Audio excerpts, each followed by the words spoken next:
Imagine holding on to the last thing your late wife ever wore. A wedding ring so precious that every time you opened its small blue leather box, your heart tightened in that familiar, painful way. And then imagine attending your cousin's engagement party, already uneasy and out of place, only to see that very same ring glinting on the hand of an 18-year-old girl who has no connection to your wife, your marriage, or your grief. You confront her, your voice shaking for reasons no one else understands, and suddenly every pair of eyes turns toward you as if you're the one causing a scene. They tell you to let go, to move on, to stop being selfish. But all you can see is the last tangible memory of Maren being pulled away from you, literally, from someone else's finger. My name is Ethan, I'm 33 and I live in Bend, Oregon. 3 years ago, I lost my wife Maren to a sudden medical complication that shattered my life in minutes. We never had kids, never bought the bigger home she dreamed about, never got to grow old together. When I finally found the strength to sort through her belongings, I packed everything away except for her wedding ring. I kept it in a small box on my living room bookshelf, not to stare at every day, but to know that a piece of her still existed in the same world I woke up in. My parents and relatives on my dad's side always respected that boundary.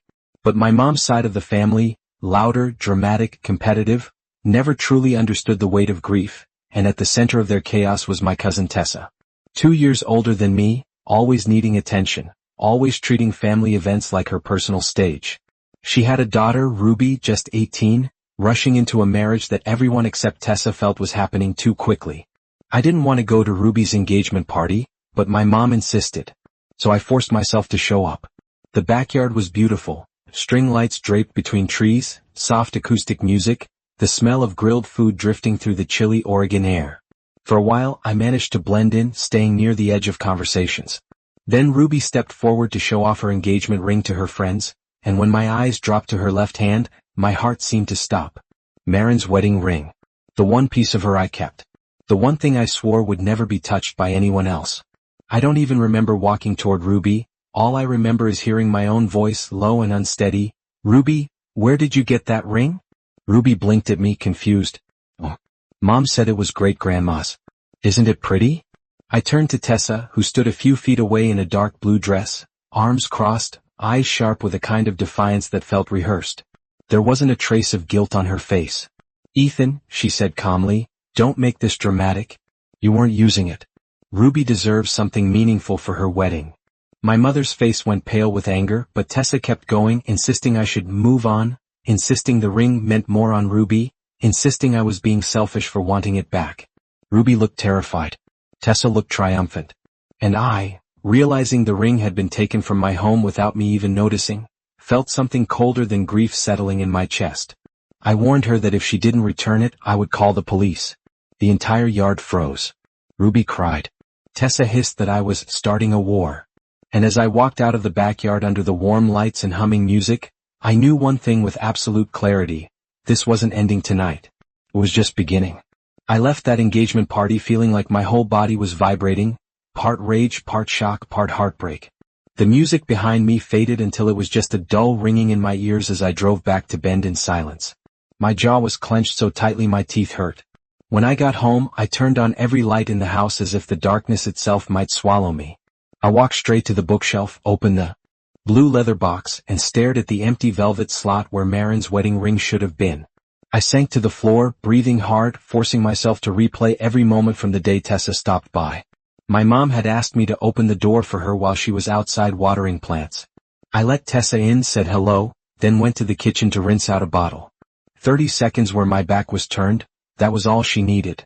She must have doubled back into the living room, opened the box, and slipped the ring into her coat pocket before joining my mom outside like nothing happened. Watching the security footage only twisted the knife deeper. She didn't even hesitate. She just took it. My phone exploded with calls and messages. Everyone on my side of the family was furious on my behalf, but Tessa's side immediately jumped to her defense. A long message from Tessa scrolled across my screen, calling me dramatic, selfish, heartless, accusing me of ruining Ruby's night. Her sisters chimed in too, saying I overreacted over a piece of jewelry. I turned off my phone. None of them understood that the ring wasn't an accessory, it was a piece of my wife's life.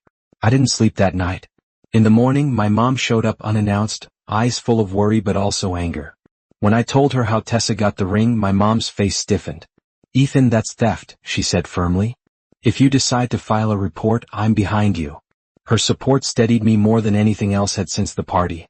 Around noon I got a call from Nolan, Ruby's fiancé. His voice was shaky. Uncle Ethan, I'm really sorry. I had no idea the ring belonged to your wife. Ruby didn't know either. Her mom told us it was a family heirloom. I didn't find out until I took it to McCleary's to resize it and noticed the engraving. That was how I learned the ring was at a jeweler in Redmond. Hours later, Ruby texted me asking to meet. When she walked into the cafe, she looked exhausted and defeated. I'm sorry, she whispered. I don't want anything that isn't mine. I didn't know. She handed me a receipt from the jeweler. I could see she was caught between loyalty to her mother and guilt toward me. I drove straight to McCleary Jewels afterward. The owner retrieved the ring from the back, and the moment I held it again, cool, familiar, impossibly precious, my eyes stung. It belonged with me, not on an assembly line to be resized for a stranger. But when Ruby and I pulled into my driveway, Tessa and half her side of the family were waiting on my lawn. Tessa marched straight toward me, fury written across her face. You took the ring back behind our backs? Ruby cried all night because of you. Ruby shrank behind me, trembling. I kept my voice steady. Ruby cried because you lied to her. Tessa gasped as if I'd slapped her. It's just a ring, Ethan. You cling to it like it's some tragic symbol. Ruby deserves something beautiful for her wedding. My mom, who had stepped outside when she heard the shouting, cut in sharply. Tessa, it was Marin's ring. You had no right to touch it, let alone give it away. Instead of backing down, Tessa doubled down, insisting the ring wasn't being used, insisting I needed to let go, insisting I was blowing things out of proportion. Her relatives nodded along, glaring at me like I was tearing the family apart. My dad joined my mom on the porch, his voice calm but deadly serious. Tessa, if Ethan files a report, we'll support him. You crossed a line. For the first time since this nightmare started, Tessa's confidence flickered. Then she masked it with anger and hissed, if you keep pushing, you'll regret it. I looked at her for a long moment and said quietly, if the ring ever leaves my house again, I will file charges. And this time I won't warn you first. Ruby sobbed softly behind me, trapped in a storm she didn't create. Tessa stormed off with her allies, muttering threats under her breath. I went inside, closed the door, and felt something settle inside me, not peace but resolve. This wasn't about family drama. This was about respect, about boundaries, about the one thing I had left of Marin. And I knew Tessa wasn't done. But neither was I. The next 2 days passed in a tense, suffocating silence. No apology, no explanation. Not even a token attempt from Tessa to smooth things over. It didn't surprise me. Tessa had never once admitted she was wrong about anything in her life. She thrived on control, on being the loudest voice in the room, on bending situations until she came out on top. But what did surprise me was how clearly Ruby had been suffering in the middle of all this. The way she ran from my house, the fear on her face, the shaking in her voice, it replayed in my mind more than Tessa's shouting did. As angry as I was, I knew Ruby didn't engineer this disaster. She was collateral damage for her mother's ego. On the morning of the third day, the deadline I had given Tessa, I received a message. But it wasn't from her. It was from Ruby. Uncle Ethan, can I talk to you? She wrote. When she walked into the Riverside Cafe, her eyes were swollen from crying, and her hands shook as she held onto her cup. Mom says you're trying to destroy my wedding, she whispered. But I know that's not true. I know you're not trying to hurt me. When I asked if she knew where the ring was, she pulled a folded piece of paper from her bag, the resizing receipt from McCleary Jewels. Nolan took it in, she said quietly.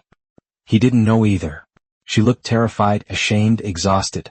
And when she told me she didn't want to keep anything that wasn't hers, something in me softened. We drove straight to Redmond after that. Inside the jewelry shop, the owner studied my photo of Marin wearing the ring, then disappeared into the back and returned with it placed carefully on a black velvet tray. When I picked it up, its weight, cool, familiar, heartbreakingly real, made my throat tighten. I thanked him, walked out, and for the first time in days, felt the smallest flicker of relief. That flicker died the moment we pulled into my driveway. Tessa and a swarm of relatives from her side were already gathered on my lawn like an angry crowd waiting for a verdict. Tessa marched toward me the second I stepped out. Ethan, you took the ring back without saying a word? Ruby cried all night because of you. Ruby shrank behind me, silently crying again. I kept myself steady, gripping the ring in my fist. Ruby cried because you lied to her, I said. Tessa's eyes widened, then narrowed. It's just a ring.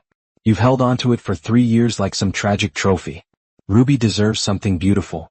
Something meaningful for her wedding. My mom came out of the house, face tight with fury. Tessa, enough. You stole from someone who's grieving. You humiliated your daughter and made her lie. But Tessa wasn't listening. She launched into a tirade about family loyalty, tradition, moving on, all while half her relatives nodded behind her and glared at me like I'd committed a crime by reclaiming something that belonged to me. Then my dad stepped out onto the porch. His voice wasn't raised, it didn't need to be.